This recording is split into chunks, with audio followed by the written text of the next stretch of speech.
આજના વિડીયોમાં દાળને અલગથી બાફવાની ઝંઝટ વગર ઇન્સ્ટન્ટ 2 જ વિસલમાં સાંભાર કઈ રીતના બનાવવો તેની રેસીપી શેર કરેલી છે। આવી રીતના સાંભાર બનાવશો તો ઇન્સ્ટન્ટ બની પણ જાય છે અને ટેસ્ટમાં પણ ખૂબ જ સરસ લાગે છે। અને જનરલી સાંભારમાં ડુંગળીનો વઘાર કરતા હોય છે, પણ આજે આપણે ડુંગળી વગરનો સાંભાર બનાવીશું તો પણ ખાવામાં એટલો જ સરસ ટેસ્ટી લાગે છે। તો અહીં મેં એના માટે થઈને તુવેરની દાળને સવારે જ 2 થી 3 વખત પાણીથી ધોઈ અને પલાળી દીધી હતી અને દાળ એકદમ સરસ પલળી ગઈ છે। હવે દાળનું માપ કઈ રીતના કરવું, તો એક વ્યક્તિ માટે લગભગ 1 થી 1.5 મુઠ્ઠી જેટલી દાળ તમારે પલાળવાની। તો અહીં આ વાટકીના માપથી જોઈએ તો પોણી વાટકી જેટલી તુવેરની દાળ મેં ધોઈ અને પલાળી લીધી હતી। એટલે જો આપણે ઇડલી બનાવતો હોઈએ ને તો સાંભાર થોડોક વધારે જોઈએ અને ઢોસા હોય તો સાંભાર થોડોક ઓછો જોઈએ। એટલે તમારા ઘરમાં કેટલા વ્યક્તિ છે અને કેટલો સાંભાર ખવાય છે એ પ્રમાણે તમે દાળ પલાળી શકો છો। હવે આપણે એક કુકર લઈ લઈએ। કુકરની અંદર 3 ચમચી જેટલું તેલ લઈ લઈશું। જનરલી સાંભારમાં તેલ ઓછું હોય છે, પણ મારે દાળ વધારે છે એટલે મેં થોડુંક વધારે લીધું છે। હવે તેલ ગરમ થાય એટલે આની અંદર અડધી ચમચી રાઈ નાખી દઈએ, સાથે અડધી ચમચી જીરું નાખી દઈશું। રાઈ અને જીરું સરસ કકડી જાય એટલે 5 ચમચી જેટલા મેથીના દાણા નાખી દઈએ। સાંભારમાં મેથીનો વઘાર જરૂરથી કરવાનો, તેનાથી ટેસ્ટ ખૂબ જ સરસ આવે છે। હવે ગેસની ફ્લેમ સ્લો કરી આમાં 5 ચમચીથી થોડીક વધારે હિંગ અને 8 થી 10 લીમડાના પાન નાખી દઈશું અને આની અંદર ડાયરેક્ટ થોડુંક શાકભાજી એડ કરી દઈએ, જેમાં અહીં મેં ઝીણું સુધારેલું ગાજર, દૂધી અને સરગવો લઈ લીધો છે। જો તમારે ડુંગળીનો વઘાર કરવો હોય તો તમે આ વખતે પહેલાં ડુંગળી નાખી એને સાંતળી અને પછી શાકભાજી એડ કરી શકો છો। અહીં મેં શાકભાજીને એકદમ ઝીણું ઝીણું સુધાર્યું છે, જેથી કોઈ કાઢે નહીં। આ શાકભાજીને આપણે આ વઘાર સાથે સહેજ સાંતળી લઈશું। શાકભાજીમાં તમે હજી વેરિએશન કરી શકો છો, આની અંદર બટેટાના કટકા, રીંગણાના કટકા ઘણું બધું એડ કરી શકો છો। શાકભાજીને સહેજ સાંતળ્યા પછી હવે આની અંદર એક મોટું ઝીણું સુધારેલું ટમેટું એડ કરી દઈએ અને સાથે જ મસાલા કરી લઈશું। 5 ચમચી હળદર, 1 મોટી ચમચી લાલ મરચું પાવડર અને 1 મોટી ચમચી સાંભાર મસાલો નાખી દઈએ અને આ બધા જ મસાલાને પણ શાકભાજી અને તેલમાં સહેજ સાંતળી લઈશું। ગેસની ફ્લેમ સ્લો રાખવાની છે, જેથી મસાલા બળી ન જાય। આવી રીતે શાકભાજીને સાંતળવાથી ફ્લેવર ખૂબ જ સરસ આવે છે અને આને થોડી વાર થવા દઈશું એટલે ટમેટાં સહેજ સોફ્ટ થઈ જાય।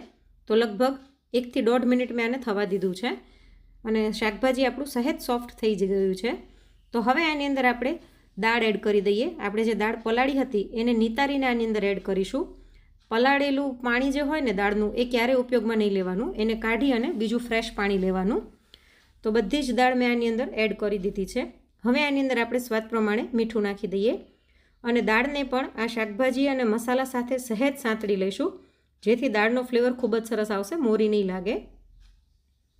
આવી રીતના આપણે આને મિક્સ કરી અને હલાવતા જઈને થોડીક વાર થવા દઈશું।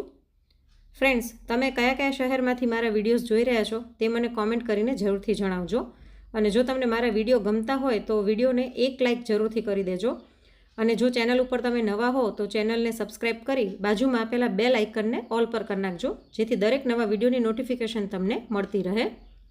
હવે આની અંદર આપણે 4 ગ્લાસ જેટલું પાણી એડ કરી દઈશું, કેમ કે મારું કુકર મોટું છે અને દાળ વધારે છે એટલે મેં પાણી વધારે એડ કર્યું છે। જો તમારું કુકર નાનું હોય તો તમે 2 ગ્લાસ પાણી નાખો તો પણ ચાલે અને પછી જ્યારે દાળ બફાઈ જાય પછી અલગથી ફરીવાર પાણી એડ કરી શકો છો, પણ ઠંડુ પાણી એડ નહીં કરવાનું, ગરમ પાણી એડ કરવાનું।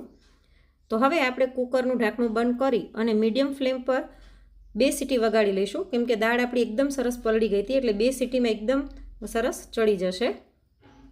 તો જો 2 સીટી થઈ ગઈ છે અને વરાળ મેં પોતે જ નીકળવા દીધી હતી। હવે આપણે કુકરનું ઢાંકણું ખોલી લઈએ અને એક વખત આને મિક્સ કરીને ગેસની ફ્લેમ ફરીવાર ચાલુ કરી દઈશું અને આની અંદરથી આપણે સરગવાની જે શીંગો છે તે કાઢી લઈએ। તમે જો નાના બાળકો ખાતા હોય ઘરમાં ને બનાવવાના હોય તો સરગવો ન નાખો તો પણ ચાલે। બધી જ સરગવાની શીંગને કાઢી અને પછી આપણે આને હાથ ઝેણીની મદદથી ઝેરી લઈશું।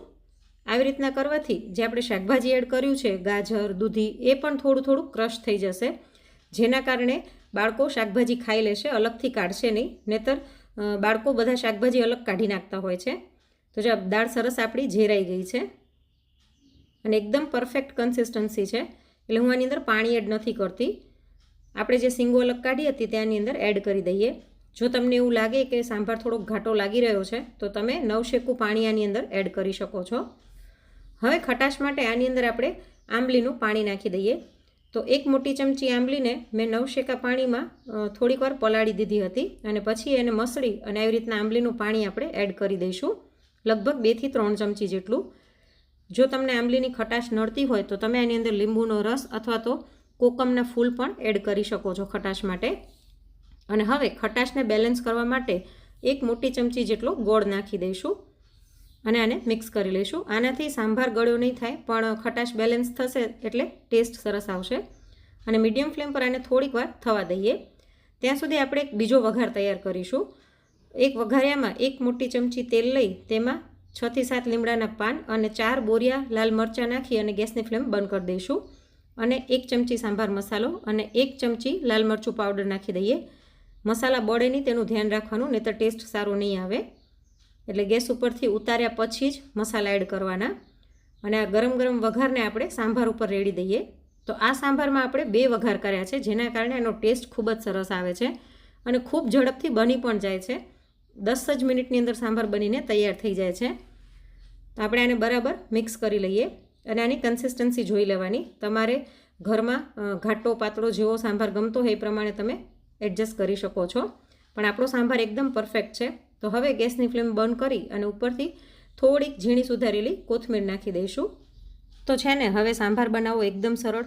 દાળને અલગથી બાફવાની ઝંઝટ વગર ઇન્સ્ટન્ટ 2 સીટીમાં તમે સાંભાર બનાવીને તૈયાર કરી શકો છો. અને આ સાંભાર ખાવામાં એટલો ટેસ્ટી લાગે છે કે એક વખત તમે જરૂરથી ટ્રાય કરજો. તો હવે ગરમા ગરમ સાંભારને આપણે ઇડલી સાથે સર્વ કરી દઈએ. આ ઇડલીનું ખીરું કઈ રીતના બનાવવું એનો વિડીયો મેં ઓલરેડી તમારી સાથે શેર કરેલો છે, તમને અહીં સ્ક્રીન ઉપર દેખાઈ રહ્યો છે. એની લિંક હું તમને વિડીયોના ડિસ્ક્રિપ્શનમાં નીચે આપી દઈશ. તેના પર ક્લિક કરી તમે પરફેક્ટ સોફ્ટ ઇડલી બનાવી શકો છો. તો તમે પણ આ ઝરમર વરસાદમાં એક વખત મારી રીતે આ ઇન્સ્ટન્ટ સાંભારની રેસીપી જરૂરથી ટ્રાય કરજો. અને જો આજની રેસીપી ગમી હોય તો લાઈક કરીને વધુમાં વધુ શેર પણ કરજો. જલ્દી જ મળીશું નવી રેસીપી સાથે. Thanks for watching.